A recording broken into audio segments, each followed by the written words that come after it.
long rebound. Steph, no timeout with 6. At 5, Curry for the lead.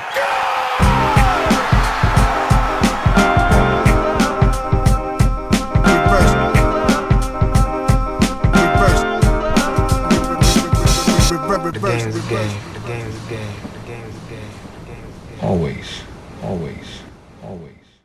On est ravis de vous retrouver cette semaine encore pour un nouvel épisode du podcast de l'équipe Rivers Basket Session. Comme toujours, je suis rejoint par mes acolytes Shai Mamou, Antoine Pimel, que vous retrouvez tous les matins pour le CQFR. Comme vous avez vu, la saison NBA est terminée, la draft est passée, mais on continue les CQFR du lundi au vendredi pour décrypter toute l'actualité du basket. Ce matin, si vous avez suivi ce que Shai et Antoine racontaient, on a pu revenir sur le parcours de l'équipe de France féminine de basket qui revient quand même avec une médaille de bronze.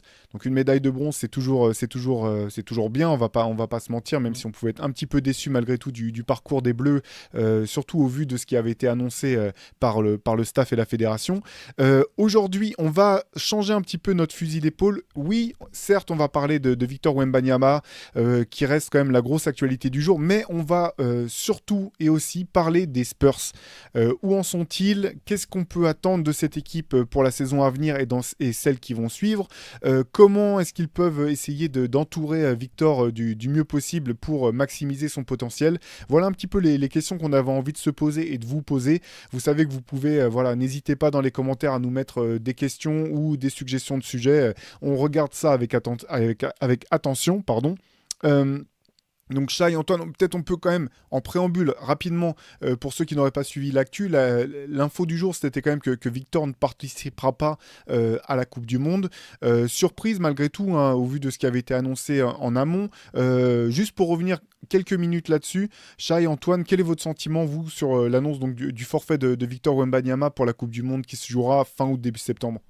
Mais c'est assez curieux parce que on était tous partis du principe, je pense, qu'il allait la jouer, parce que dans la communication qu'il donnait, il parlait de ses objectifs à très court terme avec l'équipe de France, du fait qu'il voulait tout de suite battre Team USA. Alors, ça pouvait aussi être pour le futur, hein, mais Antoine et moi, en tout cas, je pense qu'on était partis du principe qu'il allait jouer. Antoine, dans la late session, avait même fait des paris avec des auditeurs sur le fait que Victor serait peut-être le meilleur marqueur de l'équipe de France. Enfin, on parlait on se projetait sur le niveau qu'il aurait, l'importance qu'il aurait dans cette compète. Et là, d'un coup, ça tombe comme ça. Et en même temps, on lit des gens qui disent « Bah ouais, c'est normal, on s'y attendait. C'est plutôt le contraire qui aurait été une surprise. » Et donc, c'est assez curieux. Moi, je m'attendais vraiment à le voir. Je pensais qu'il n'allait pas faire la Summer League, qu'il allait disputer cette Coupe du Monde, qui est toujours une très bonne expérience, hein. Il y a d'autres rookies très, très attendus qui ont déjà disputé des compétitions internationales dans la foulée de leur draft. Donc ça aurait pas été déconnant de le voir avec l'équipe de France, surtout avec ce qu'il avait dit autour. Donc j'irai pas non plus jusqu'à dire ce que j'ai pu lire à droite et à gauche sur le fait que c'est une erreur de sa part dans la communication, tout ça. On n'est pas à l'intérieur on n'est pas là quand il discute avec les Spurs. Là, il est arrivé, peut-être qu'il y a eu une discussion avec les Spurs qui lui ont fait comprendre que c'était pas du tout souhaitable qu'il le fasse, parce qu'il allait déjà être très sollicité mentalement et physiquement. Donc personnellement, assez surpris quand même. Je m'y attendais pas. C'est tombé en pleine. On était en train d'enregistrer le CQFR et c'est tombé comme ça. C'était pas une décision qui était attendue. On le considérait comme membre de la liste. Personnellement, en tout cas, moi, c'était ça. Ouais, moi je suis surpris aussi, mais avec le recul, c'est pas illogique. Par contre, et comme ça, j'en ferai, parce que j'ai commencé à débattre dans les commentaires du CQFR sur YouTube. Moi, je pense vraiment que c'est pas les Spurs qui l'ont poussé. Je pense que les Spurs, et d'ailleurs, il le dit dans l'interview qu'il donne à l'équipe, il le dit, les Spurs auraient accepté ma décision, ils l'auraient soutenu quelle que soit sa décision. San Antonio, c'est quand même une franchise qui sait à quel point les compétitions internationales peuvent libérer les joueurs. Patty Mills n'a pas du tout été le même homme à partir du moment où il a vraiment pu prendre en main la sélection. Ça l'a beaucoup aidé. Tony Parker a toujours été libéré.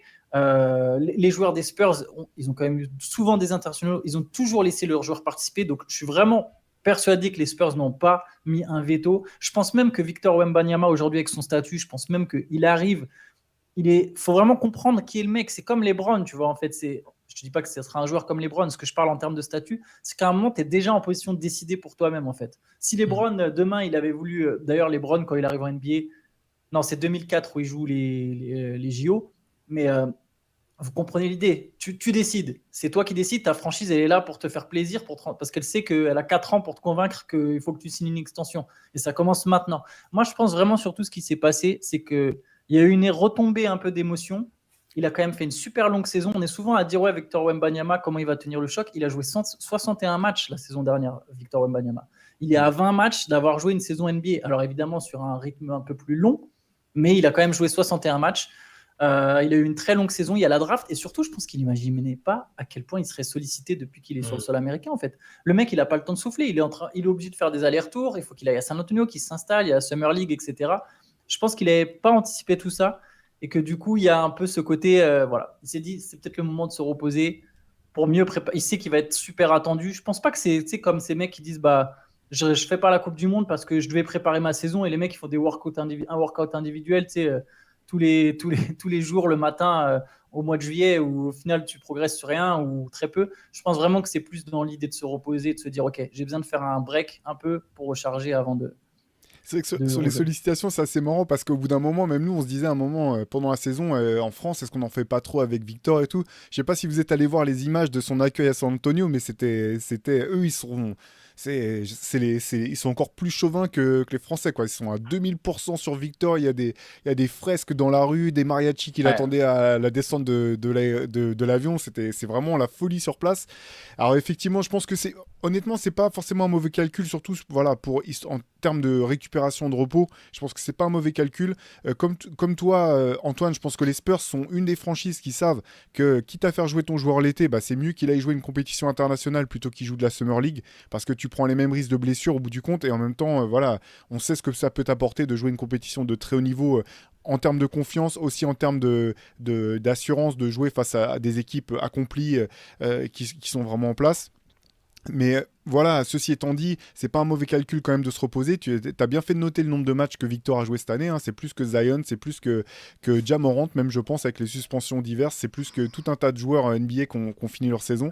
Donc voilà, ça se comprend. C'est un peu dommage, je pense, d'un point de vue équipe de France. Je pense que ça aurait été intéressant aussi que Victor puisse faire une campagne complète avec l'équipe de France avant les JO 2024, pour lequel il sera bien entendu sélectionné. Ça fait aucun doute, hein. Il restera à voir son état de santé à ce moment-là. Ça aurait été bien, je pense, quand même, de faire une équipe. Parce que, bien sûr, il a déjà joué en équipe de France, mais il a joué l'équipe de France qui faisait les qualifs. On sait que c'est pas la même chose. C'est pas le même groupe, c'est pas les mêmes rotations, c'est pas la même hiérarchie. Et là, ça aurait été intéressant, je pense, pour lui, de pouvoir faire une campagne, alors certes médiatisée, une Coupe du Monde c'est très médiatisé, mais il n'y aura pas les retombées qu'auront les Jeux Olympiques, sachant qu'en plus c'est en France. Je pense que ça aurait été pas mal pour lui de pouvoir s'acclimater. Bon, ceci étant dit, s'il arrive à faire une belle saison NBA, ça sera intéressant pour lui aussi pour la suite, quoi. D'ailleurs, juste très brièvement, s'il avait joué cette Coupe du Monde et qu'il avait enchaîné, il aurait joué plus de 170 matchs en 24 mois avant d'arriver au JO. Par contre, moi, je suis d'accord avec toi. Ça aurait été bien d'avoir une compète dans les jambes avant les JO, parce que du coup, tu arrives tout de suite en 2024. C'est ta première compète avec les Bleus et tu vises tout de suite la médaille d'or. C'est peut-être, normalement, il te faut quand même au moins une campagne où tu t'adaptes à tes coéquipiers, au système, etc. Et il connaît le sélectionneur, quoi. Il a déjà fait des qualifs. Bon, je sais pas la même chose, hein, je suis d'accord, mais il connaît le contexte d'une compète avec l'équipe de France, même si c'est en jeune.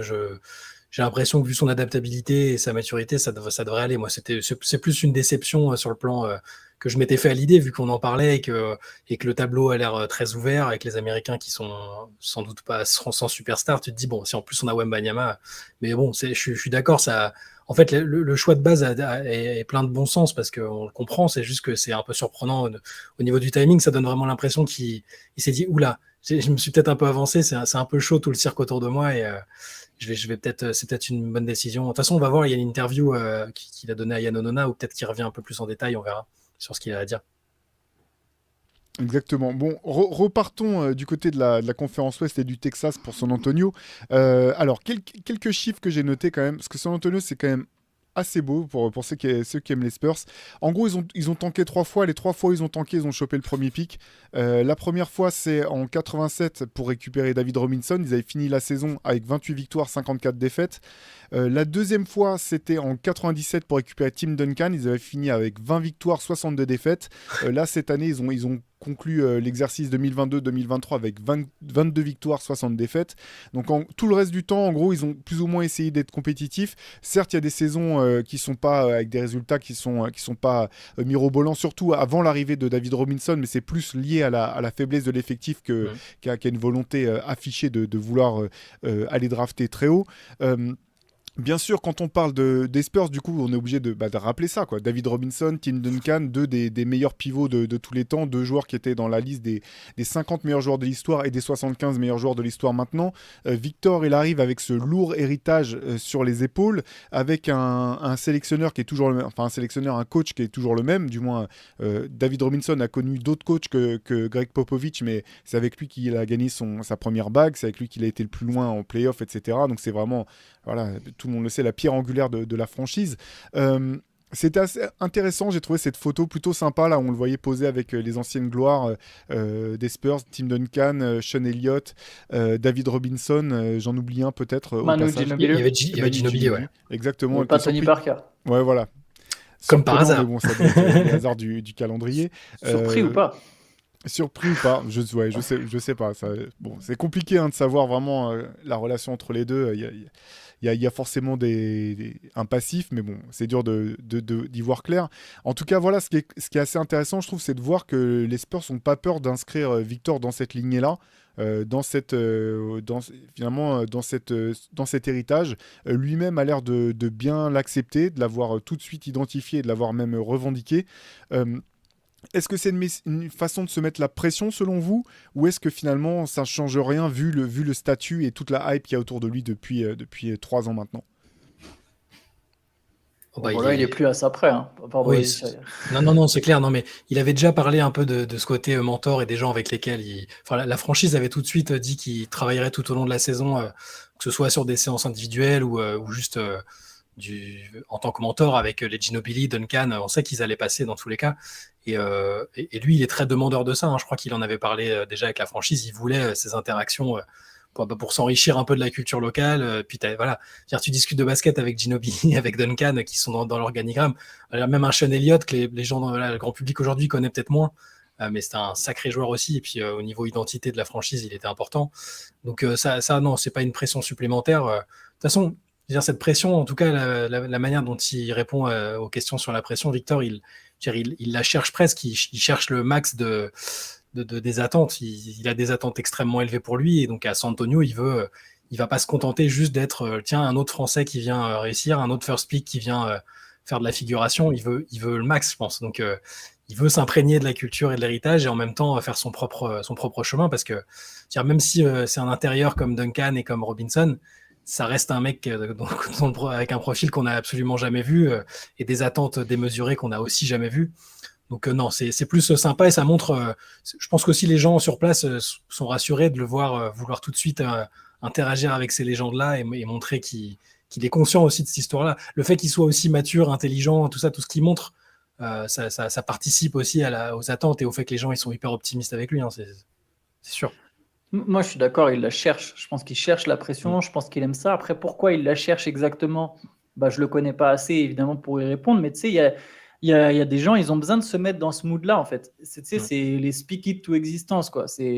Tu te mets dans ce mood, tu te dis, je vais être un des meilleurs de tous les temps, je veux être un des meilleurs de tous les temps, je fais tout pour que cette discussion tourne. Et moi, ça me pousse, je sais pas, ça le pousse peut-être à se booster, à bosser encore plus dur. En tout cas, franchement, je pense que vu tout ce qui se passe aux États-Unis autour de Wembanyama, le côté dîner avec Duncan, Robinson, Ginobili, etc., ça rajoute, je pense que ça rajoute rien. Il y a déjà trop de hype, en fait. Il aurait même pu... Tu sais, si il aurait dîné avec LeBron James et Michael Jordan, tu vois, ils auraient fait un truc, un genre de dîner comme ça. Ouais, là, je t'aurais dit, ok, là, il est chaud, tu vois, genre... Mais là, franchement... Il les a déjà croisés. Enfin, je veux dire, il a déjà été checké ou discuté avec des mecs, les Shaquille O'Neal et tout. Tu sais, il a déjà eu ces interactions-là. Alors là, un dîner, c'est plus formel, était plus en face, mais je pense quand même qu'il est... Ça se voit qu'il est préparé à ça. Après, intérieurement, il y a peut-être... on verra, en fait. C'est bête, c'est cliché ce que je vais dire, mais on verra vraiment sur le terrain si cette pression, elle est... Si volontairement, il se la met et en fait, c'est un moyen c'est un moyen de se rassurer ou si juste il est comme ça, quoi. Si sportivement il assure tout de suite malgré les attentes, on pourra se dire que bah oui, il la cherchait et puis il l'a trouvé et il l'a manipulé parfaitement. Ouais, alors on regardait un petit peu l'effectif l'effectif et la saison des Spurs, c'est pas simple de lire en fait au travers de cette saison parce qu'effectivement l'objectif était clairement de tanker, d'accumuler les défaites.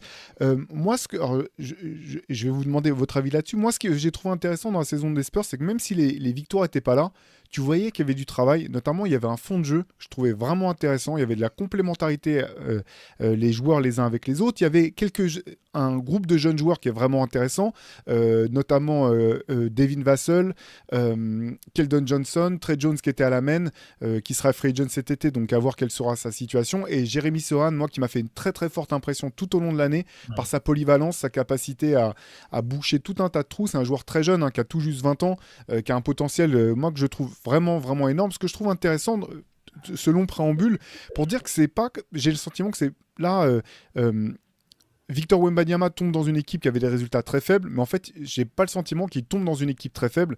J'ai le sentiment qu'il tombe dans une équipe qui est déjà prête finalement à pouvoir enclencher la deuxième. Pas pour dire qu'ils vont viser le titre, c'est pas ça du tout que je dis, mais que tout de suite, ça risque d'être sur les bons rails et qu'il risque d'avoir du sens. Cette équipe a déjà du sens, en fait, selon moi. Voilà. Je me demandais comment vous voyez les choses, vous. Moi, je suis d'accord avec toi. En fait, tu vois, par exemple, les Rockets ont peut-être plus d'individualité, mais l'équipe est très loin d'être construite alors que par rapport à celle des Spurs. Même constat avec les Pistons qui ont Kate Cunningham, Jaden Ivey, tu vois, il y a du talent, mais tu sais pas encore quelle sera l'identité de cette équipe. Et ce qui est très ironique, je trouve, avec les Spurs, c'est quelque part, ils ont réussi, je pense avec aussi un peu de chance, à drafter des mecs qui se complètent très bien entre eux, et tout ce qui manquait, c'était une superstar et accessoirement un pivot. Et là, ils ont les deux d'un coup. Tu l'as très bien dit, il y a Trey Jones qui est à la main, c'est le meneur organisateur, c'est le frère de Tyus Jones, c'est un mec qui est taillé dans le même moule, c'est pas un gars qui va avoir besoin de la balle tout le temps, ça peut être une menace sur le ballon, c'est un mec intelligent qui va créer. À côté, tu as deux ailiers scoreurs qui en plus ont fait des progrès à la création eux aussi, c'est donc Vassell et Johnson. Donc tu as tes deux extérieurs qui peuvent mettre des tirs, qui peuvent driver et qui peuvent aussi jouer des pick and roll, mais aussi créer un peu de jeu pour les autres. Ça ne sera jamais des grands passeurs, mais de toute façon, comme je l'ai dit, à Tyus Jones pour l'organisation. Tu as l'ailier, Trey Jones, pardon, oui, le frère de Tyus, du coup. Tu as Jeremy Sohan, qui est l'ailier fort, un peu moderne, un peu atypique, qui fait un peu tout, comme tu l'as dit. Il va prendre des rebonds, c'est un bon passeur aussi, il est énergique. Tout ce il n'a pas le scoring, tu vois, ou ces trucs-là, mais à côté de Vassell et Johnson, tu t'en fiches un peu. Et c'est un bon défenseur. Ça peut être le potentiel Draymond Green, ou même. Tu vois, lui, il a beaucoup l'affiliation avec Dennis Rodman. Il a repris le numéro 10, il s'éteint les cheveux. Ce qui était culotté quand même, parce que le Dennis Rodman des Spurs, c'était quand même pas le plus fantastique. C'était celui qui était le plus disruptif pour sa propre équipe de toutes les équipes de qui il est passé. Quoi. Mais c'est marrant, tu vois, qu'il embrasse cette filiation et qu'il comprenne le rôle, parce qu'au final, quelque part, ça montre un mec qui est prêt à avoir ce rôle en NBA, tu vois. Et du coup, à côté de ça, maintenant, ils ont quoi ? Ils ont la superstar de 2m20 qui peut un peu tout faire et qui a déjà presque son supporting cast parfait. On verra si c'est lui le meilleur scoreur ou si c'est Vassell ou si c'est Johnson, etc. Mais ils ont potentiellement 3 menaces à 20 points. Je pense que cette équipe, elle peut déjà être pas ridicule, ça c'est sûr. Je la trouve en avance, je suis tout à fait d'accord avec ce que tu as dit, je la trouve en avance avec les autres équipes en reconstruction. Mais il y a une raison pour laquelle on était, quand on avait un peu analysé en essayant d'être objectif, en dépassionnant un peu par rapport à nos préférences personnelles, il y a une raison pour laquelle on voulait qu'il aille à San Antonio, c'est parce qu'il y avait justement une équipe qui était construite intelligemment. Il y a plusieurs types de tanking. Il y a le tanking à la Houston où, comme on l'a dit toute l'année, ça faisait un peu chacun jouait de son côté, chaque joueur essayait de briller pour être peut-être considéré comme le gars qui va incarner l'avenir de la franchise, qui sera le franchise player. Et tu as à San Antonio où tu as plein de jeunes que tu voyais se développer à vitesse réelle avec un très bon coaching. Popovic, toute l'année dernière, il a passé à dire franchement, même si on perd, et c'est forcément quelque chose d'inhabituel, je rajeunis un peu parce que j'avais jamais eu à coacher à ce point des jeunes joueurs à les développer. Parce que quand Tim Duncan est arrivé, quand David Robinson est arrivé, quand tous les autres, les Kawhi, Tony Parker, ils avaient déjà les bases, ils avaient été très bien coachés avant et ils sont arrivés quasiment prêts en NBA. Et là, avec les joueurs qu'il a récupérés, il considérait qu'il y avait plus de travail à faire avec cela, vu qu'il n'a pas vraiment de vétérans. Donc, c'est la raison pour laquelle on était content, c'est parce qu'il y a déjà cet écosystème dans l'équipe qui fait que ça joue correctement au basket avec un style de jeu un peu identifié. et que Victor va pas arriver et se retrouver en galère au milieu de types qui veulent faire leur preuve absolument. Enfin, c'est pas je veux pas insister sur les Rockets parce qu'en plus ils vont changer de visage certainement avec Udoka, mais il serait arrivé à Houston avec t'as Jalen Green, il va sur un podcast avec Paul George, on lui dit non mais il faut pas que James Harden vienne parce que c'est ton équipe mec, c'est pour toi. Tu vois, à Détroit peut-être que Kate Cunningham pense pareil, donc c'est pour ça que c'est parfait. Là, les meilleurs joueurs de l'équipe sont des très bons joueurs. On parlait de Sohan, qui est un joueur extrêmement polyvalent. Ça a l'air d'être un mec assez marrant en plus. Donc, il a un profil de star qui peut se révéler. Keldon Johnson, c'est un mec qui a joué avec Team USA. Il pourrait dire bah, écoute, moi, en plus, j'ai un pédigré à la fac, je viens d'une grosse fac. Mais tu sais que ce sera pas ça. Pourtant, c'est un type qui tourne à 22 points par match en NBA. Tu sais qu'il va se greffer au truc, qu'il va voir Wembanyama arriver. Et vu que les Spurs l'ont identifié comme un mec avec la fameuse culture dont on parle tout le temps, mais il est dans la culture Spurs et il va s'adapter à ça. C'est pour ça que San Antonio, c'était parfait et peut-être que par rapport à d'autres équipes où on se serait dit, oula, doucement, Wembanyama et son équipe sont peut-être à 4-5 ans de faire quelque chose de significatif. Ce qu'on aurait dit, je pense, s'il avait été à Houston et peut-être dans 2-3 équipes, peut-être Charlotte, tout ça. Bah là, on se dit, c'est pas mal, surtout s'il se renforce autour avec des mecs qui ont déjà des vécus, des parcours en playoff, ça peut vraiment très vite devenir intéressant. Bah, complètement. Et ce qui est vraiment intéressant quand même avec San Antonio, c'était même si cette saison, si vous avez eu l'occasion de regarder les matchs, c'est qu'en fait, il y a. Bon, c'est pas étonnant quand on connaît les Spurs, mais il y a un vrai fond de jeu en fait. Et ce que je trouve intéressant, c'est la capacité qu'ils ont eue sur ces dernières années où ils étaient pas bons à pas simplement se dire on va pas être bon et on va viser la draft, mais se dire notre objectif c'est pas de gagner. Par contre, on va développer nos joueurs individuellement et collectivement. Et quand je vois ce qu'un joueur comme Jeremy Sohan est prêt à faire, notamment au lancer franc en fait, changer complètement, faire son tir à une main, pour moi c'est pas du tout anecdotique. Pour moi c'est la preuve, c'est la marque d'un joueur qui veut progresser, qui sait qu'il a des lacunes et qu'on n'a rien à foutre que quelque part les gens se disent qu'est-ce qu'il fait, tir à une main, c'est trop bizarre. Quand on sait que Shaquille O'Neal toute sa carrière, des joueurs, Rick Barry le premier lui dit mais tire tes lancers francs de main, et qu'il a jamais voulu simplement parce que pour une question d'image. Je compare pas Shaquille O'Neal et Jeremy Sohan, on est d'accord. Mais ce que je veux dire, c'est que je trouve ça hyper intéressant d'avoir des joueurs comme ça qui sont prêts à bosser, qui ont compris que c'est pas parce qu'ils sont arrivés en NBA qu'ils sont arrivés, que le plus dur c'est maintenant que ça se passe. Si tu veux rester en NBA, le plus dur finalement, c'est un peu un cliché quand on dit le plus dur c'est pas d'arriver en NBA, c'est d'y rester. C'est vrai oui et non, il y a 450 places, y arriver c'est déjà incroyable, mais par contre c'est vrai qu'une fois que tu y as mis les pieds, c'est pas dit que tu vas y rester. Donc, cette capacité que les Spurs ont eu à développer leurs joueurs et leur fond de jeu, je la trouve super intéressante et je pense que de ce qu'on connaît de Victor Wembanyama, c'est parfait en termes de philosophie. Et voilà, alors un petit marqueur quand même intéressant à noter, cette année dans la conférence Ouest, pour participer au play-in, donc être 10e, c'était OKC, il fallait être à 40 victoires. L'an dernier, les Spurs, c'était à 22. Est-ce que vous pensez, alors après on va revenir peut-être on peut peut-être commencer par le roster, je ne sais pas dans quel cadre, mais on peut faire les deux en même temps peut-être. Mais est-ce que vous pensez que cet objectif du play-in, qui peut être un objectif ou pas, hein. Je dis pas que ça sera l'objectif à tout prix des Spurs, mais est-ce que c'est un objectif qui peut être atteignable selon vous pour la saison prochaine du côté de San Antonio? Bah oui, franchement, c'est pas une évidence, c'est pas forcé, mais oui, alors ça impliquerait de gagner 18 matchs de plus, hein, c'est ça? Donc c'est beaucoup, mais c'est beaucoup quand même. C'est beaucoup, mais si on part sur un scénario où Wembanyama est donc si ça se passe bien pour lui, si l'équipe autour est renforcée, parce que là on voit l'équipe actuelle, mais il reste du temps, il va se passer des choses, je pense, ils vont se renforcer avec des joueurs qui ont connu les playoffs et des choses comme ça, je suppose. Oui, pourquoi ne pas imaginer une 10e place? Après, il faut effectivement rester prudent et pas tout de suite les imaginer aller jouer l'avantage du terrain en play-off et des choses comme ça. Non, oui, bien sûr. Voilà. Mais non, mais parce qu'il y en a qui peuvent, à partir du moment où on considère que Wembanyama va très très bien s'intégrer et être le franchise player immédiat, il y en a qui vont se dire c'est Popovic, c'est ça, pourquoi pas. Mais moi, je pense que le play-in, ce serait déjà une belle première année, tu fais play-in, t'as pas besoin de retanker en espérant d'autres renforts l'été suivant. Moi, la façon dont fonctionne San Antonio, c'est-à-dire la capacité à développer des joueurs, la capacité à bien recruter, à être compétitif sur la durée, parce que Popovic est toujours là, mine de rien, je trouverais ça presque normal de se dire, ouais, le play-in, c'est notre objectif cette année, et si ça marche pas, au moins être dans dans une forme de saison où tout le monde continue de progresser, où Wembanyama prend ses marques et ses repères, où il arrive à jouer un nombre de matchs significatifs, ou d'autres autour, les Sohan et tout ça, c'est important de développer les autres. Il ne faut pas que ce soit que autour de Wembanyama, et je ne pense pas que ce sera le cas. C'est pas trop comme ça que ça fonctionne là-bas. Moi, personnellement, play-in, ça me semble atteignable sans que ce soit totalement utopique. Moi, je vais être un peu plus mesuré. Je dirais que être dans la course au play-in jusqu'en février-mars, ce serait déjà pas mal. Je pense que si les Spurs avaient été à l'Est, j'aurais peut-être été plus convaincu, mais j'ai l'impression que l'Ouest, c'est trop fort. Et plus 18, c'est quand même vraiment beaucoup. Hein.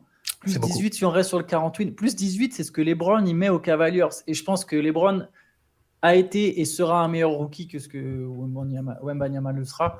Je pense que ça me semble vraiment beaucoup. Si je prends juste la conférence Ouest, Denver sera forcément au-dessus. Ça fait une équipe. Je pense que Memphis sera plus fort. Ça fait 2. Les Kings, 3. Les Suns, 4. Les Clippers, 5. Les Warriors, 6.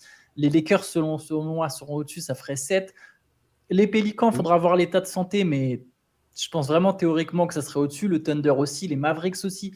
J'ai quand même l'impression qu'il y a trop d'équipes pour que les Spurs vraiment jouent le play-in. Mais regarde, si tu prends juste les stats, on parlait d'OKC. Si tu prends OKC en 2021-2022, donc il gagne 24 matchs, ok. Donc c'est un 2 de plus que les Spurs l'année dernière. Et la saison suivante, donc la dernière, ils en gagnent 40 quand même. Mais Shai Gilgeous-Alexander, il joue combien de matchs entre ces deux, quoi. Mais oui, t'as raison, mais ça fait 7. Ouais, non, mais plus 16. Ils sont plus forts aussi parce qu'ils ont Chet Holmgren qui fera sa saison rookie. J'ai l'impression que après évidemment ça dépendra de l'été. Si pendant l'intersaison les Spurs arrivent à faire venir Austin Reeves ou des mecs comme ça, mais par exemple même le coup des vétérans, je ne sais pas à quel point ils vont attirer les vétérans qui ont déjà fait les playoffs. Déjà, il n'y en a pas non plus des masses sur le marché. C'est une free agency faible. Il y a de moins en moins de free agency. De toute façon, la free agency est de plus en plus faible vu que les joueurs anticipent soit en signant des prolongations, soit en demandant leur trade. Donc, il y a déjà de toute façon de moins en moins de vraies bonnes affaires sur le marché. Je pense que les Spurs ne seront pas la priorité de ces mecs-là, malgré Wembanyama. Je ne sais même pas si les Spurs ils chercheront absolument ces mecs-là. Bien sûr qu'il y aura sans doute un truc pour faire venir des vétérans, pour encadrer le vestiaire, mais ça sera sur du backup en plus. À mon avis, leurs 5 majeurs, si déjà l'an dernier ils jouaient avec leurs 5 de jeunes, je pense que cette année il y a moyen que leurs 5 majeurs soient aussi des jeunes. La seule manière que vraiment j'imagine les Spurs faire le play-in, c'est soit il n'y a effectivement pas de blessure et Wembanyama c'est un monstre, mais genre vraiment un monstre, soit ils arrivent sur cette intersaison, et je pense que ce serait la meilleure option pour eux, à faire venir des vétérans jeunes. Genre, je parlais d'Austin Reeves. Si tu prends 2 mecs comme ça, genre pas forcément du niveau d'Austin Reeves, mais un Austin Reeves et un autre vétéran jeune qui est en pleine ascension, des mecs qui sont susceptibles de vraiment se révéler, parce que là, en fait, tu peux avoir une équipe théoriquement plus forte que ce que toi-même tu pensais, en fait. Tu vois, mais bon, après, c'est pas impossible. Je pense qu'ils seront dans la course au play-in, mais je serais quand même un peu surpris qu'ils arrivent à vraiment accrocher le play-in. Ouais, c'est intéressant. En fait, je suis un peu entre vous deux. Je pense qu'il y a effectivement... Moi, je pense que Victor va avoir un impact direct en termes de résultats pour cette équipe des Spurs. Tout simplement parce que je pense que cette équipe des Spurs, il faut voir comment elle sera complétée, mais elle peut vite être très bonne en défense. L'impact que Victor peut avoir dans cette équipe défensivement, il peut être vraiment significatif. Et je pense que tout est en place pour que San Antonio s'axe avant tout sur une défense correcte, voire une très bonne défense. Ce qui est intéressant dans ce que tu dis, Antoine, en ce qui concerne les free agents, c'est que...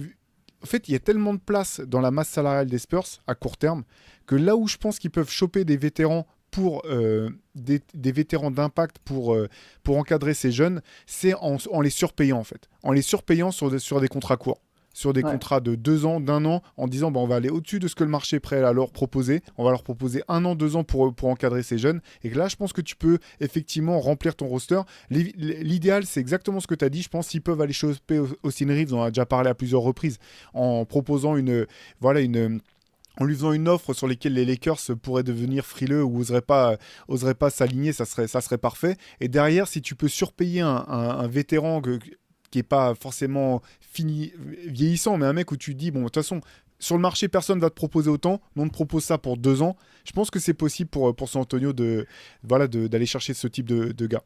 Mais c'est un gars qui va devoir accepter de sortir du banc. Ouais. Donc, c'est pas juste l'argent, c'est que le mec, il va... Enfin, effectivement, l'argent va attirer. Mais après, voilà, ça dépend du poste. Peut-être à la main, mais...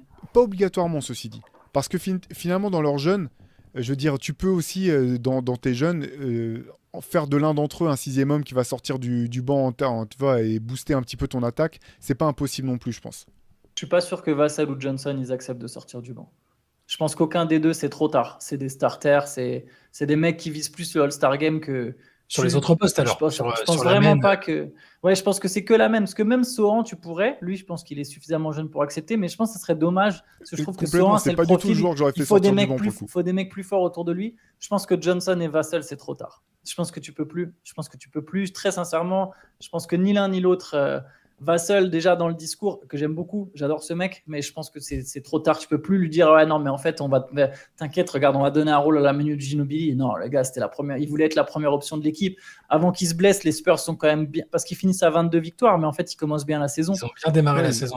Donc moi je pense vraiment pas que lui c'est 7 de leurs 12 premiers matchs en victoire. Ouais. Le seul poste où tu peux surpayer, c'est le meneur, vraiment, où tu peux surpayer pour un titulaire. Disons qu'après, mais il y a peut-être des mecs qui vont accepter d'être surpayés et d'être remplaçants, hein, cela dit, hein, ça peut arriver. Mais il n'y a que la main, sachant que de toute façon, ils vont déjà devoir mettre de l'argent à la main sur Tyus Jones aussi. Mais c'est une option, très clairement, c'est une option. Je pense que les Spurs, moi, je les vois bien autour des 35 victoires, par exemple. Mais ça veut dire que... Pardon, vas-y. Ah non, je réfléchissais aux meneurs qui étaient sur le marché, du coup, parce que... Est-ce que... Non, mais je regardais un peu, mais est-ce qu'un mec comme Fred VanVleet, il peut pas... Par exemple... Je pense qu'il aspirera plus que ça, quoi.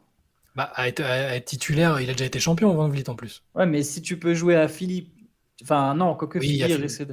Mais, enfin... Ouais, mais c'est vrai, t'as raison, mais si je suis... En fait, c'est dans sa peau à lui que je me dis, mais tu peux trouver mieux, quoi. Tu vas jouer avec des mecs qui ont 6-7 ans de moins que toi et qui seront pas prêts à gagner le titre avant encore 2 ou 3 ans quand toi, tu seras sur la fin de ton contrat. Alors, Russell Westbrook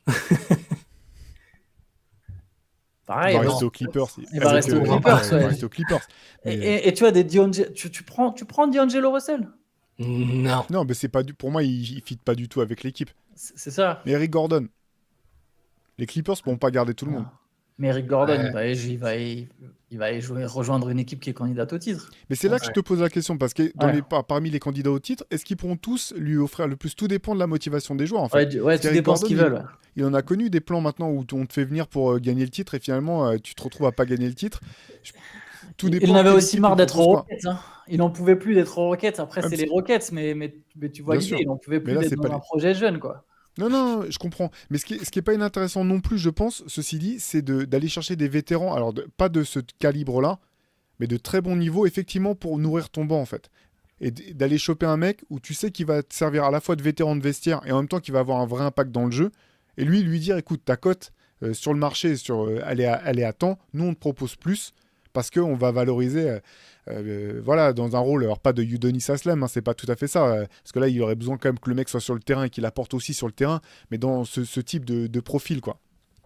Ouais, mais je suis d'accord. Je pense que les pivots, alors c'est pas le meilleur nom qui me vient en tête parce que c'est pas tout à fait c'est plus le tiers C que le tiers B, mais tu sais les Dwayne Dedmon qui était aux Spurs justement. Qui a déjà joué aux Spurs, ouais. Ouais, tu vois ces mecs-là, tu peux leur filer 20 millions ou 25 millions sur 2 ans, il y a personne qui va leur filer ça et tu sais que c'est un mec, voilà, lui pour le coup, il paye pas de mine, mais quand il vient, il va faire son boulot, tu vois, il va défendre, il pourra apporter, il peut jouer à la fois sans Wembanyama ou avec Wembanyama, c'est plutôt l'inverse d'ailleurs, c'est Wembanyama qui peut jouer avec lui ou sans lui, mais tu vois l'idée, je pense, des mecs comme ça, de toute façon, c'est des mecs comme ça qu'il va viser. Tu les vois pas, ouais, c'est ça, tu les vois pas prendre des mecs un peu, parce que quand je regarde les free agents, entre les VanVleet et tout, là, même sur les postes intérieurs, t'as un Brook Lopez par exemple, tu vois, typiquement, il aspire sans doute à rester à Milwaukee et essayer de regagner avec Milwaukee, mais tu peux te dire sur un dernier contrat, peut-être le gars, c'est un énorme défenseur. Est-ce que ça peut pas être le genre de profil qui, tu vois?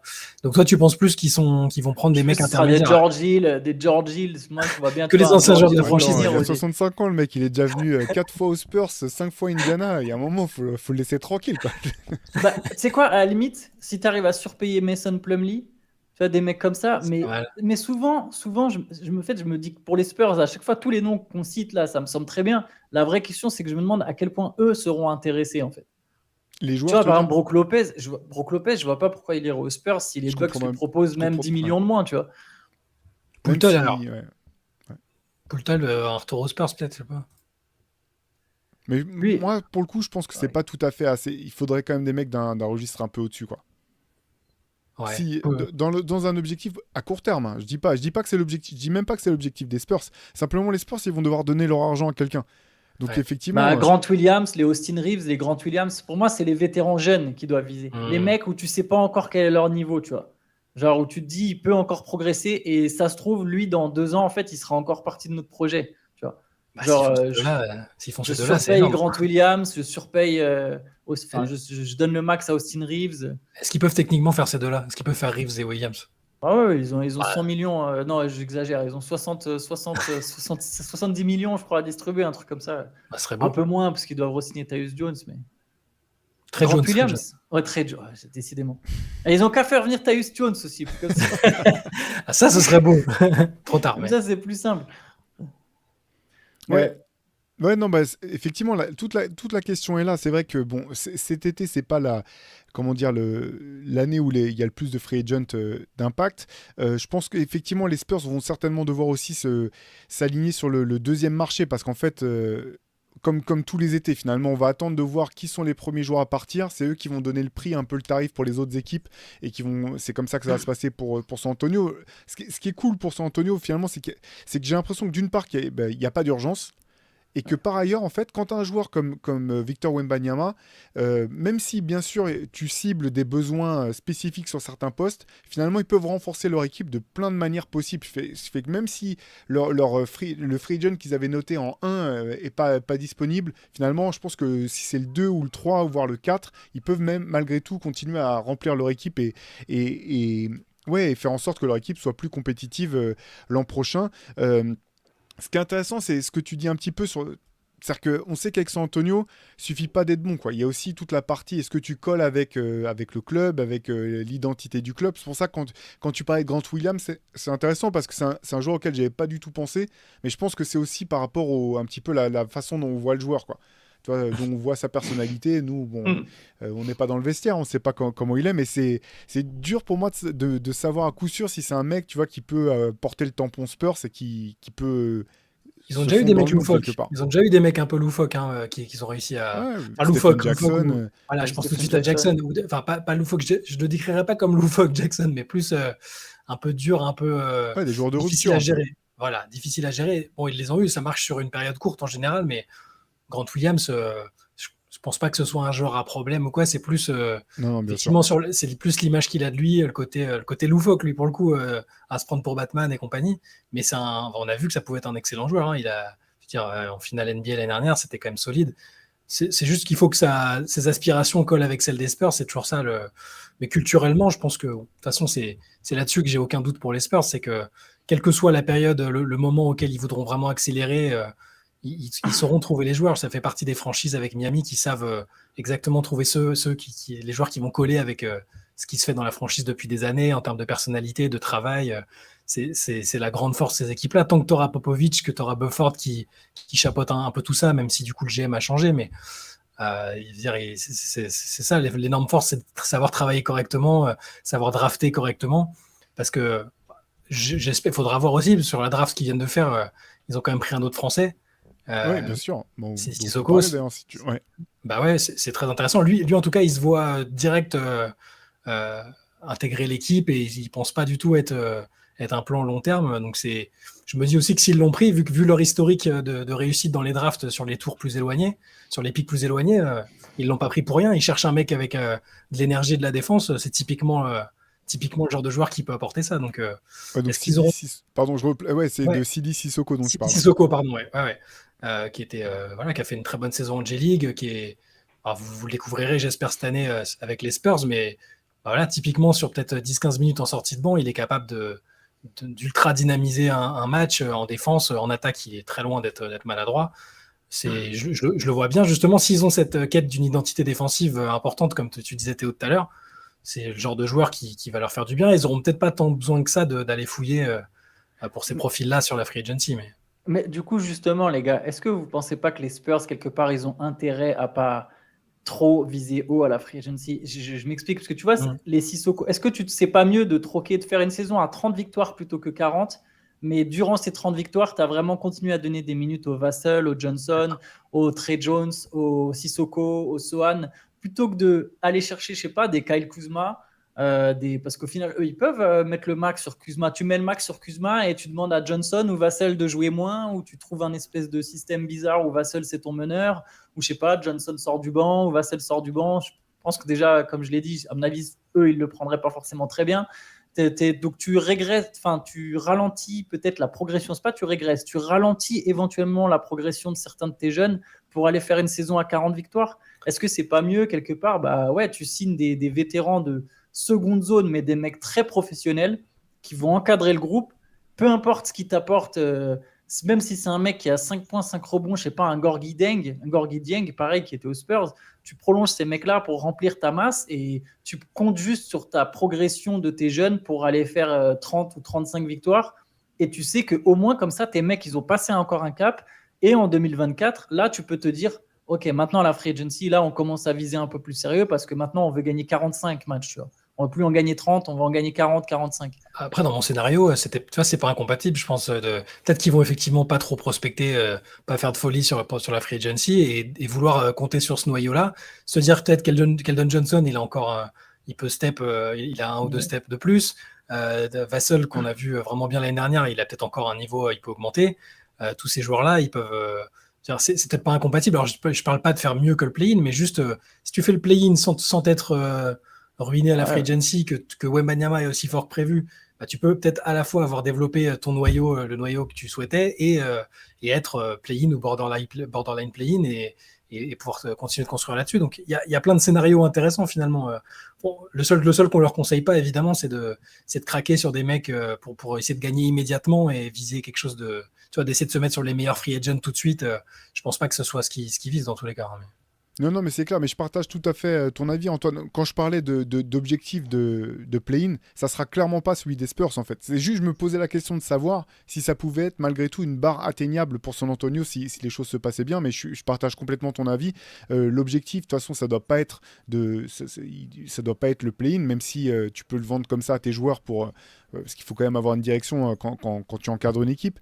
Mais l'important, effectivement, c'est la progression des joueurs. Juste pour revenir sur Sidi Sissoko, c'est assez intéressant parce que quand on avait fait le podcast vendredi dernier, j'avais été le premier à dire que j'étais pas sûr qu'il trouverait sa place dès cette saison dans l'effectif, que c'était peut-être plutôt un objectif à moyen terme avec des allers-retours en J-League, ce qui est toujours possible. Mais j'ai aussi été étonné par la manière dont les objectifs qu'il a annoncés, sachant qu'il y a déjà eu des discussions avec le staff, avec le management. Ils ont déjà dû quand même présenter à Victor et à Sidi leur objectif, la manière dont ils voyaient la saison prochaine. Donc je me suis dit que si Sidi paraissait aussi optimiste, entre guillemets, c'était peut-être qu'il avait eu un retour quand même positif de la part du staff en termes d'implication dès cette saison dans l'effectif. Et ça va vraiment être intéressant à suivre, je pense. Et là, j'ai l'impression... sachant que la Summer League donnera peut-être aussi des éléments de réponse importants par rapport à tout ça, quoi. Ah, moi, j'ai vraiment l'impression qu'il... je veux pas m'avancer pour lui, hein, mais c'est vrai que ça a donné ce sentiment-là. La façon dont ils l'ont présenté un peu, ils ont fait un plateau et tout. Pour un 44e pick, c'est quand même c'est pas mal, tu vois. Et ça aurait été une autre franchise, je me serais dit, c'est pas sûr du tout qu'on le voit, il va peut-être faire le training camp et puis après, on le verra pas de la saison. Mais voilà, vu la manière dont il développe, la manière dont il cible les joueurs, je pense quand même qu'ils l'ont pas fait au hasard. Et il a vraiment les caractéristiques pour être un joueur de rotation tout de suite en NBA dans une équipe aussi bien coachée et avec ces habitudes-là, hein, évidemment. Parce que... Ouais. Et de toute façon, pour revenir sur les free agents, effectivement, les Spurs vont devoir donner de l'argent à quelqu'un. Donc je pense quand même que finalement, c'est un petit peu ce qu'on était en train de dire en filigrane. C'est-à-dire que l'objectif, c'est de choper un jeune vétéran, comme tu disais, Antoine. S'ils peuvent choper, on va pas revenir des années sur Austin Reeves, mais c'est le joueur parfait pour eux.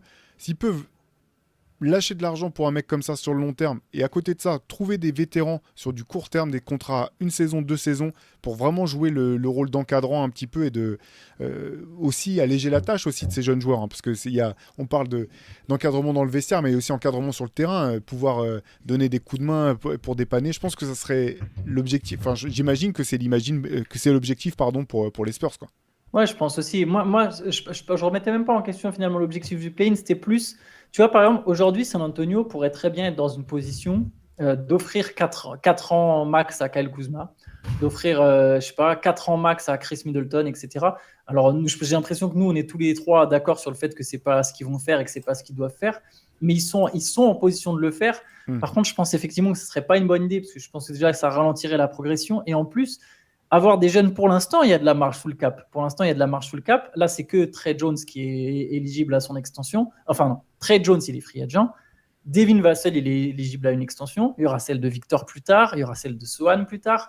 Tu sais que quand tu as une équipe jeune qui reconstruit, les années contrat rookie, c'est les meilleurs en termes de, tu vois, pour le comptable. Il n'a pas à se casser la tête. Après, ça commence à être autre chose parce que tu dois faire des choix. Qu'est-ce que je fais? Est-ce que je garde tout le monde? Du coup, j'explose mon cap. Est-ce que mon noyau dur est assez fort pour que je garde tout le monde? Ou est-ce que je vais avoir besoin de place ailleurs parce qu'il me faudra un autre joueur à signer? Là, les Spurs, on l'a dit, ils ont un 5 jeunes complémentaires.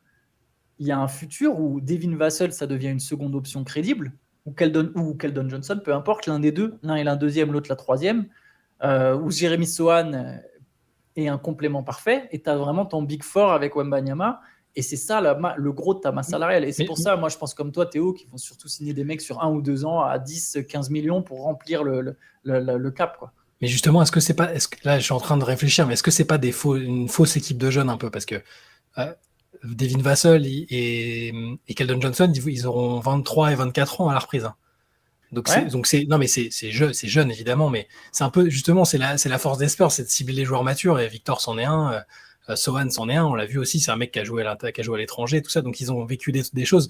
Je dis pas qu'il faut tout de suite se dire ils sont dans leur prime, ils vont tout de suite être forts, mais j'ai l'impression que c'est un peu différent de situation où le groupe est très très jeune et avec peu d'expérience, qui a peut-être que des mecs qui ont fait du one and done, et tu vois, on a vu ça par le passé. Hein. Là, c'est Keldon Johnson, il a fait une petite campagne avec Team USA. Devin Vassell, grâce à Pop. Grâce à Pop, c'est sûr. Mais s'il l'a pris, c'est parce qu'il était justement mature et capable de. Et les apparitions qu'il avait faites étaient bonnes, d'ailleurs. Il a ultra progressé, ce joueur. Voilà. Pour moi, c'est un peu des faux jeunes, tu vois. Alors, ça ne veut pas dire du tout que je leur dis, mince, il faut tout de suite être compétitif à mort, mais c'est pour ça que je suis optimiste sur le scénario où ils sont tout de suite relativement compétitifs et où c'est pas insensé de les imaginer jouer le play-in. C'est pour ça que je dis ça. Non, clairement, mais en plus, en fait, c'est parfait, je pense, l'âge de Johnson et Vassell. Parce que justement, comme tu as tout à fait raison. Et du coup, tu peux te dire qu'un mec comme Victor, théoriquement, tu vois, normalement, quand un mec il arrive en NBA, on va dire son prime, ça commence à quoi, 26, 27 ans. Donc, ça peut être 6 ou 7 ans après son arrivée. Tu vois, par exemple, un De'Aaron Fox, le temps avant qu'il devienne un joueur d'impact, vous avez vu le temps que ça a pris? Le délai Devin Booker, ça prend énormément de temps. Un mec comme Wembanyama, tu peux dire que c'est un peu comme LeBron, toute proportion gardée, si je peux me permettre, où tu te dis, dans 3 ans, en fait, peut-être qu'il sera assez fort, comme Doncic aujourd'hui. Tu vois, Doncic aujourd'hui, bien entouré, il peut te mener une équipe au titre. Tu vois, tu peux avoir un peu les mêmes attentes pour Wembanyama. Et en fait, si Vassell et Keldon Johnson, ils ont 23 ans aujourd'hui et pas 19, l'avantage, c'est que dans 3 ans, Keldon Johnson et Devin Vassell, ils rentrent dans leur prime, en fait. Ils sont peut-être des joueurs aboutis dans 3 ans, le moment où Wembanyama, lui, il sera peut-être déjà tellement fort pour te mener une équipe au titre. Je trouve que la timeline elle est parfaite, en fait. Elle est d'autant plus parfaite que s'ils ne sont pas suffisamment forts à ce moment-là, ils seront quand même suffisamment jeunes et sous contrat pour être une monnaie d'échange parfaite pour renforcer vraiment l'équipe avec des joueurs où tu dis, bon, bah là, on a une fenêtre de 3 ans, il nous faut un All-Star, une Superstar qui va venir compléter. Et en fait, ce que je trouve vraiment intéressant, c'est que Sohan et Wembanyama sont vraiment sur la même timeline. Et effectivement, comme tu l'as noté, Shai, et comme ce que t'expliquait Antoine, le fait que les meilleurs marqueurs de l'équipe soient juste un peu plus âgés que ces deux joueurs-là, qui sont vraiment appelés, je pense, à être le cœur de l'équipe, c'est parfait. Tout est en place parfaitement pour San Antonio de ce point de vue-là. Et c'est pas si simple que ça à faire. Parce que même du côté d'OKC, à un moment, pas cette saison, mais l'an dernier, quand Shai était à nouveau blessé, on se demandait, mais est-ce qu'il va pas déjà être lui trop vieux finalement au moment où tous ces jeunes vont commencer à émerger? Finalement, les choses ont l'air de se réaligner plutôt pour le mieux du côté d'OKC, mais c'est pas si simple que ça d'avoir ces meilleurs joueurs alignés sur la même timeline de progression et de potentiel. C'est le travail, c'est les compétences d'un c'est la chance office, aussi, hein. De toute façon, on parle d'une franchise chanceuse, pas facile à dire, d'une franchise chanceuse comme l'a dit Théo. Enfin, à partir du moment où tu tanques à peine et t'as le first pick ou des très bons picks, les théories du complot ont dû fleurir chez certains GM qui ont dû rager, qui tankent tous les ans depuis 10 ans ou une année sur deux et qui n'arrivent pas à avoir ce joueur générationnel pile poil. C'est sûr que. Mais il y a quand même une part de travail. Je veux dire. Ça reste. Moi, je suis toujours pour que les front office compétents soient récompensés. Et quand San Antonio tank, c'est propre. On va dire. C'est pas. Ouais, j'allais vraiment y venir parce que bon, c'est un peu truc dont je rabats les oreilles à tout le monde avec. Mais oui, et moi je trouve qu'il y a une justice aussi, parce que on parle de ces 3 fois où ils chopent le premier pic, les San Antonio, mais on parle pas de toutes les années où ils ont aucun pic haut, parce qu'ils font le choix d'être tout le temps compétitifs pendant 20 ans de suite. J'avais noté d'ailleurs, donc finalement, c'est même pas l'équipe qui a eu le plus de fois le premier pic. Les 2 équipes qui ont le plus de fois le premier pic, donc qui en ont eu 4, c'est les Clippers et le Magic. Donc là, tu peux dire, bon, ok, donc, combien de titres vous avez est-ce qu'on peut voir l'addition pour voir combien de titres vous avez gagné avec ça? Pas terrible. Derrière, tu as Spurs, Sixers et Cavs. Tu as envie de dire, bon, bah, ok, Cavs, avec LeBron, vous avez tiré le maximum, mais c'est pas passé loin que vous gagniez aucun titre avec lui, hein, parce que finalement, il est parti avant de finalement revenir. Donc moi je trouve que voilà, pour ceux qui sont un peu dégoûtés ou théorie du complot contre les Spurs, moi j'ai l'impression que c'est un petit peu ces expressions qu'adorent certains spécialistes NBA, là, les dieux du basket, la basketball gods, qui ont dit bon écoutez, on vous a donné Tim Duncan et puis derrière le plus haut pic que vous avez eu c'est 15 en 20 ans, allez, il est temps de renvoyer l'ascenseur, quoi. Et avec le 15, ils ont chopé Kawhi, qui est un. Voilà. Donc on en revient toujours à cette histoire de compétences. On dit, oui, il y a de la réussite et tout ça, mais à partir du moment où il travaille tellement bien que ça. Il limite la marge d'erreur. C'est-à-dire que d'autres équipes laissent trop la part au hasard, mais eux, ils travaillent sur tous les compartiments. Quand Kawhi arrive, ils te mettent forcément un shooting coach sur son dos non-stop. Enfin, c'est des petits détails comme ça qui font que tu as des franchises qui sont pérennes, comme le sont les Spurs, et d'autres qui ont des petits éclats ici et là, mais après retombent dans la difficulté. Mais tu sais, tu parlais de travail, on peut même dire les joueurs en place. Hein. Keldon Johnson, c'est un 29e choix de draft. Devin Vassell, 11. Et Jeremy Sohan, 9.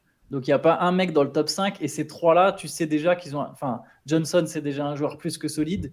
Vassell, il a un vrai potentiel de All-Star. Mais c'est déjà un joueur à 20 points dans tous les cas.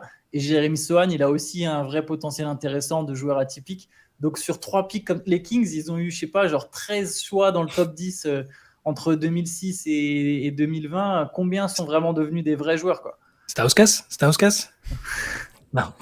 Ouais, non, mais il y a des franchises, elles draftent des Noah Vonleh, des mecs comme ça. Bah voilà, tu vois, chacun sa bataille, quoi. Chacun son délire. Pour Vassell, juste pour me la raconter, mais c'est un peu honteux, je l'avais annoncé rookie de l'année en 2020. Bon, pour faire complètement dans la provoque, hein, parce que c'est l'année où il y avait Ja Morant et Zion Williamson, mais bon, je m'étais dit qu'un jour je le replacerais si jamais il confirmait. C'est vrai, je me rappelais plus, mais tu l'avais mis, c'est vrai. Moi, j'adore ce joueur, moi. Ouais, j'aime beaucoup. Je trouve vraiment intéressant. Il sait faire plein de choses. Vrai bon joueur pour San Antonio, lui. Ça va être un super complément de Victor Wembanyama. Bah justement, revenons un petit peu sur Victor. Selon vous, qu'est-ce qu'on peut attendre en étant réaliste de la saison rookie de Victor Wembanyama? Pour commencer par le plus évident, le plus cliché, rookie de l'année ou pas, Victor? Oui, l'objectif, il est à partir du moment où tu es censé avoir autant de temps de jeu dans une équipe où il y a peu de monde pour te faire de l'ombre, théoriquement, ouais, tu es obligé de le viser. Après, c'est marrant parce que ces questions-là, on en avait parlé dans la Late Session, je sais pas si parmi les gens qui vont regarder, peut-être qu'ils avaient suivi un peu ce débat, mais on parlait des objectifs à court terme et les évidences, c'était viser le titre de rookie de l'année, mais d'abord donc montrer qu'il est bien durable. On l'a vu en Europe qu'il avait pu faire une saison complète sans grosses blessures, c'était super, mais c'est là où je pense qu'il faut avoir des objectifs. C'est là où il faut être humble, en fait. C'est là où il faut se dire je fais une saison durable. Les stats, les gens vont l'attendre autour des 20 points, je pense, hein, parce qu'il va avoir des ballons.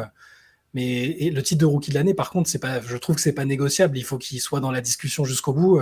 Et que s'il perd, c'est parce qu'il y a un mec qu'on n'aura peut-être pas autant vu venir, mais qui va faire des stats délirantes. Parce que Victor, avec ses stats au scoring, au rebond, au contre, même les pourcentages, logiquement, il doit être, c'est plus que dans la discussion, il doit être l'incontestable favori, je pense. Ça, c'est l'objectif à très court terme. Il y a une superbe course avec Chet Holmgren et Scoot Anderson et je pense Brandon Miller qui va lui aussi faire des stats. Donc il y a vraiment 4 prospects bien talentueux qui sont bien partis pour faire des belles stats. Alors Scoot Anderson, ça dépendra encore plus de s'il y a Lillard ou non. Et c'est marrant, je me demande à quel point le bilan collectif du coup pourra avoir une place là-dedans en fait. Si les Blazers ils transfèrent Lillard, Scoot Anderson il va avoir une équipe a priori très faible. Donc si les Spurs font mieux que les Blazers, tu vois, ça peut jouer en la faveur de Victor. Holmgren, il aura un rôle un peu différent parce que ça ne sera pas la star de son équipe. Non, ouais, c'est ça. Et ça fera un peu comme Jalen Williams l'an dernier par rapport à Banchero. Jalen Williams qui joue dans une équipe plus forte, mais où du coup, il perd des voix parce qu'on se dit non, mais c'est l'équipe de Shai Gilgeous-Alexander, ça peut être la même chose. En fait, Wembanyama, ouais, clairement, le titre de rookie de l'année, c'est même. Ça doit, j'irais même jusqu'à dire, ça doit pas être juste un objectif, ça doit presque être une formalité. Parce qu'en fait, je pense qu'aujourd'hui, avec son statut, il lui est déjà donné le trophée par défaut. Et c'est genre à lui de le perdre. Je sais pas si vous voyez ce que je veux dire. Il n'a pas à aller gagner le C'est lui qui a trophée. la pression, bien sûr. Voilà, exactement. C'est genre là, tiens, t'as le trophée, il est entre tes mains, on te le garde au chaud. Par contre, déconne pas, sinon on le donne à quelqu'un d'autre, tu vois.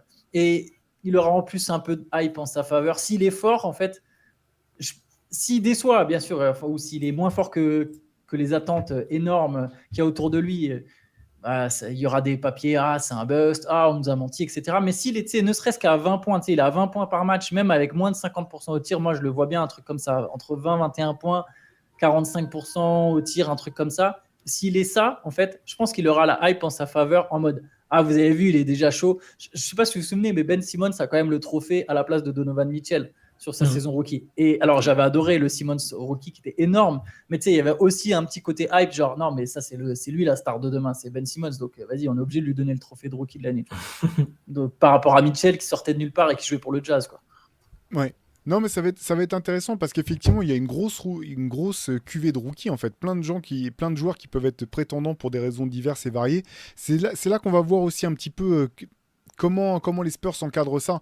Parce que c'est aussi un projet de franchise, en fait. Souvent, le rookie de l'année, celui qui score le plus. Hein, c'est souvent aussi simple que ça. Donc, est-ce que l'objectif de San Antonio, ça sera de se mettre bien Victor et de le responsabiliser à fond en attaque? De toute façon, il sera responsabilisé en attaque, c'est sûr. Mais est-ce que le club en fera aussi un objectif? Ça va être intéressant de voir ça. Je pense, d'une certaine manière. C'est vrai que la course l'an dernier était intéressante entre Banchero et Jay Williams d'OKC, parce qu'en fait il y avait un joueur qui avait commencé très fort, un joueur qui avait commencé doucement et qui a fini très fort, et tu avais quand même deux dynamiques d'équipe très différentes. Je veux dire, Banchero, c'était la plaque tournante du Magic, alors que Jalen Williams avait la chance de tomber justement un petit peu comme ça sera le cas finalement pas si loin. Non, pas tout. J'allais dire comme sera le cas de Victor, mais quand même pas tout à fait. Mais genre, il tombait dans une équipe qui avait déjà un fond de jeu, qui avait déjà un joueur plus fort, ce qui ne sera pas le cas de Victor. Mais tu avais une équipe qui était structurée déjà avec où ça jouait. C'était pas vraiment le cas du Magic cette année. En tout cas, la course va être intéressante. Moi, j'arrive pas à savoir si ça doit être un objectif vraiment pour Victor personnel. J'ai l'impression que sa carrière sera définie par d'autres choses. Oui. Là, c'était surtout à court terme. De toute façon, ça découle de soi. S'il joue bien, il l'aura. Donc, en fait, il n'a même pas forcément besoin d'en faire un objectif. Tu vois. C'est juste s'il est ce que lui prétend être et s'il est ce que tout le monde attend, en fait, il l'aura, le rookie de l'année. Sans en faire un truc spécial, tu vois. Ouais. Non, mais en tout cas, ça va être vraiment intéressant. Et d'un point de vue rendement statistique, je me rappelle que notamment l'année où LeBron avait été choisi, il y avait quand même encore pas mal de gens qui étaient sceptiques sur le fait qu'un mec de lycée puisse mener une équipe jusqu'en playoff. Donc ça n'avait pas été le cas pour LeBron de sa première saison. Ils n'avaient pas fait les playoffs sa première saison, mais même certains se demandaient s'il arrivera à tourner au-dessus des 15 points de moyenne, ce qui avait été largement le cas. Vous aviez l'air tous les deux de dire que vous voyez Victor autour des 20 points de moyenne. C'est vous pensez la barre pour lui? Ouais, oui, parce que j'ai l'impression qu'il aura enfin, tout le monde dit, les joueurs, Doncic arrive et te dit c'est plus facile de marquer en NBA qu'en Europe. Donc j'ai l'impression que Victor, s'il est correctement alimenté, si lui est bien, il a un tel avantage physique et plus cette capacité à s'écarter. Enfin, il y a plein de choses qui font que je le vois autour des 20 points. Ouais, pas forcément très très loin au-dessus, mais allez, je vais dire 18. Faudrait pas qu'il descende en dessous des 18, je pense, pour pas que les gens disent. Mais bon, il impacte aussi tellement défensivement que il y a peut-être un monde aussi où il est plus concentré sur la défense, je sais pas, mais ouais, sur la production, 18-20 points, ça me semble très atteignable pour lui. Ouais, moi je dirais entre 19 et 22, un truc comme ça, genre 19, 20, dans cette peut-être même 18, 22 du coup. Ouais, cette fourchette. Et je pense aussi faudrait pas faire l'erreur de comparer sa saison statistique à celle d'autres rookies d'il y a 10 ans, par exemple. C'est plus le même basket. Pourquoi je l'imagine Victor à 20 points? Ça veut pas dire que je l'imagine forcément plus fort que d'autres mecs qui ont marqué 20 points. Genre Kevin Durant, il met 20 points en 2007-2008. Je me dis pas que Wembanyama, il sera plus fort, mais c'est juste que le jeu, il est plus rapide. Les Spurs, c'est une équipe qui va être portée sur l'attaque, où ça va jouer vite. même si, comme tu l'as dit Théo, hein, il y a les atouts pour faire une bonne défense, mais je pense que ça va être une équipe qui va jouer vite, qui va prendre beaucoup de tirs, qui sera mise en place intelligemment, il y aura des systèmes pour lui. Du coup, je pense qu'il aura quand même un certain volume de tirs qui lui permettront d'atteindre ses 20 points, le fait qu'il y ait beaucoup de possession. Par contre, voilà, comme j'ai dit, moi, ça m'étonnerait qu'il soit déjà. Je pense qu'il sera sous les 50%. Je pense qu'il n'aura pas forcément une très bonne adresse parce qu'il y aura des tirs difficiles dans le lot, parce qu'il n'aura pas encore le range NBA. Il était déjà pas. Je veux dire, il met des 3 points, mais il était à quoi 30% à 3 points en Betclic Elite. Je ne m'attends pas à ce qu'il soit super fiable à 3 points en NBA, une ligne qui est encore plus loin, etc. Il y aura des prises à 2, il y aura des schémas contre lui, il y aura l'envie contre lui. Donc je pense qu'il ne sera pas forcément efficace. Le temps qu'il comprenne et qu'il maîtrise le jeu, ça ce sera l'étape d'après. Mais par contre, je pense qu'il sera prolifique. Doncic n'a pas été efficace à 3 points. Il est d'ailleurs toujours pas très efficace à 3 points. Ça l'empêche pas d'être dominant à sa manière. Donc là, c'est un aspect qu'on sait que Victor il a cette capacité à shooter loin, mais physiquement, tu vois avec quelle facilité il arrive à aller au cercle. Donc il y a il peut marquer de bien des manières. Et oui, le pourcentage à 3 points sera pas que les gens disent ah ouais non finalement c'est pas vraiment. Oui, même le global, ouais. Faut pas que les gens tout de suite se disent ah il est que à tant de pourcents. Sans les chiffres là avec des profils comme ça a ses limites aussi. Faut voir quel impact positif il a sur l'équipe, si c'est bien le dissuadeur, l'excellent défenseur qu'on pressent. Il y a plein de choses qu'il faudra pas mesurer que statistiquement. De toute façon, ce serait débile de faire ça. Et c'est un ensemble. Quand on parle d'un joueur avec de telles attentes et un tel potentiel, il faut voir la globalité, quoi. Ouais, limite défensivement, je pense qu'avec c'est là, je pense malgré tout qu'il. Alors bien sûr, il a ses moves incroyables en attaque, mais défensivement, je pense qu'il va surprendre plus d'une équipe et plus d'un observateur. Ah ouais. Parce qu'en fait, je pense que les Américains sont, la NBA est pas prête pour sa mobilité, quoi. Et que là, tu peux faire même avec les règles des 3 secondes, des 3 secondes défensives, etc. Je pense qu'il a tout déjà pour être un protecteur de cercle d'élite. Dès cette saison, et d'autant plus qu'il sera dans une défense qui sera bien orchestrée, avec des principes clairs, bien coachés. Ouais, comme pour vous, je pense que voilà, aux alentours des 18-20 points, ça devrait tourner autour de là si tout se passe bien. Je suis curieux, mais bon, là, je me projette déjà un petit peu, mais moi, ce que j'aime dans le fait qu'il soit à San Antonio, c'est que je pense que ils vont travailler avec lui sur le fait qu'il développe son jeu de passe aussi, et que vu son potentiel, vu sa taille, et quand on voit ce que Jokic a pu faire à l'ensemble de la NBA l'an dernier, s'il y a un focus qui est mis là-dessus, dès le départ, très tôt dans sa carrière, ça peut vraiment partir sur des bases assez impressionnantes, et sur un joueur sur le potentiel, en tout cas, difficilement inarrêtable. Peut-être qu'on en fait beaucoup parce qu'on est français, qu'on a eu la chance de le voir jouer et de le suivre depuis le départ, mais c'est vrai que si dès cette saison, ce qui sera forcément le cas à San Antonio, ils mettent l'accent sur sanctionner les prises à 2, la lecture, le travail de passe, ça peut aller loin et ça peut aller vite, quoi. Ce que Embiid aurait eu cruellement besoin, en fait. Ah ben... Qui est une des limites d'Embiid encore aujourd'hui, parce que dans toute cette histoire de process, avec ses blessures, etc., il apprend trop tard tout ça. Même s'il a progressé, on l'a noté plein de fois, mais... Bien sûr. Mais ouais. Et Jokic, qui est un des modèles aussi de Victor, d'ailleurs. Il l'a dit, il veut s'inspirer de ça, il veut s'inspirer de plein de choses, de Kevin Durant, de Giannis, de Jokic. Et ce qui est fou, c'est qu'il a sans doute les atouts. Alors, il pourra peut-être jamais dominer physiquement, en tout cas en puissance comme Giannis, mais il a les atouts pour avoir plusieurs caractéristiques de tous ces profils. Donc, c'est intéressant. Ouais, il a fait vous avez vu, son 5 pour sauver la planète. En gros, c'est son 5 all-time, mais je trouvais que c'était intéressant parce que, alors déjà, il a refusé de se mettre dedans. Donc là, ça montre un peu alors qu'ils ont demandé la même chose à Scoot Henderson, il s'est mis dedans. Donc ça montre, non mais c'est drôle sur l'approche. Les Américains, ils se mettent toujours. Les Américains, ils se mis 2 fois dedans. Brandon Miller qui dit que Charlotte va jouer les finales NBA. Qu'est-ce que ouais, donc dans les 5, ouais, donc il serait mis aussi 3 fois, les Brandon Miller, c'est.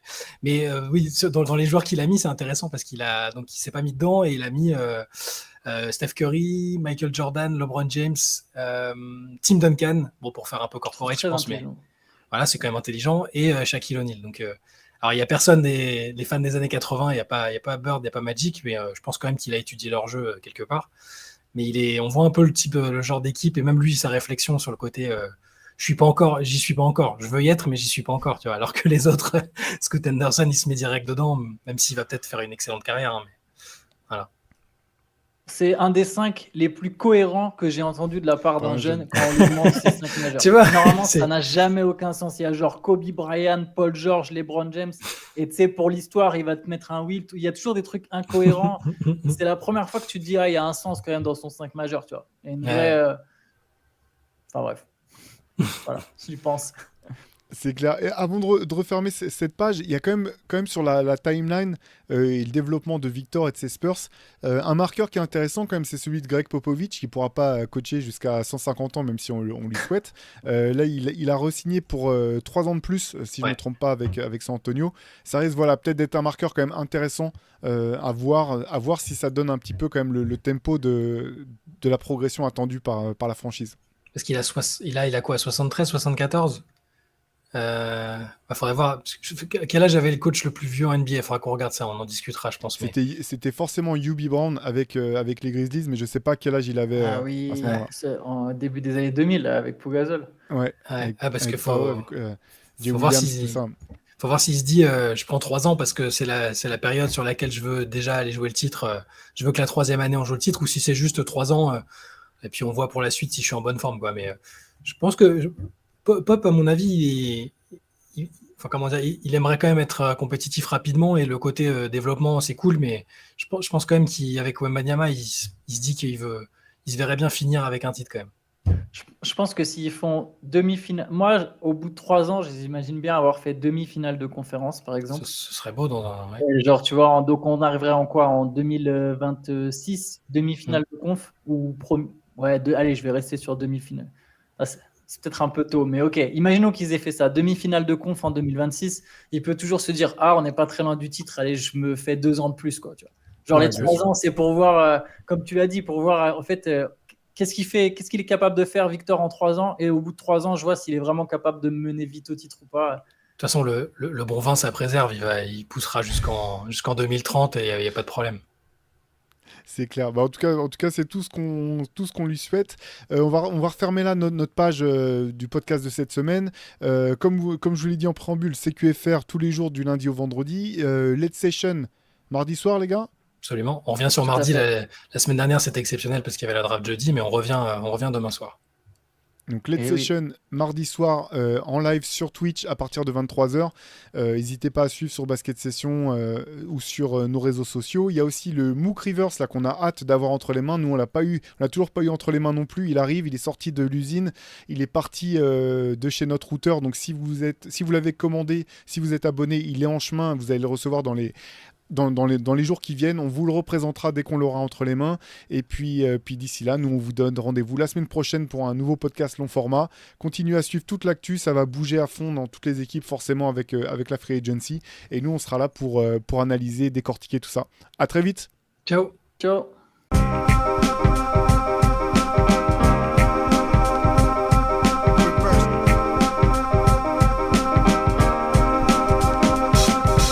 Is out there, and it's either play or get played.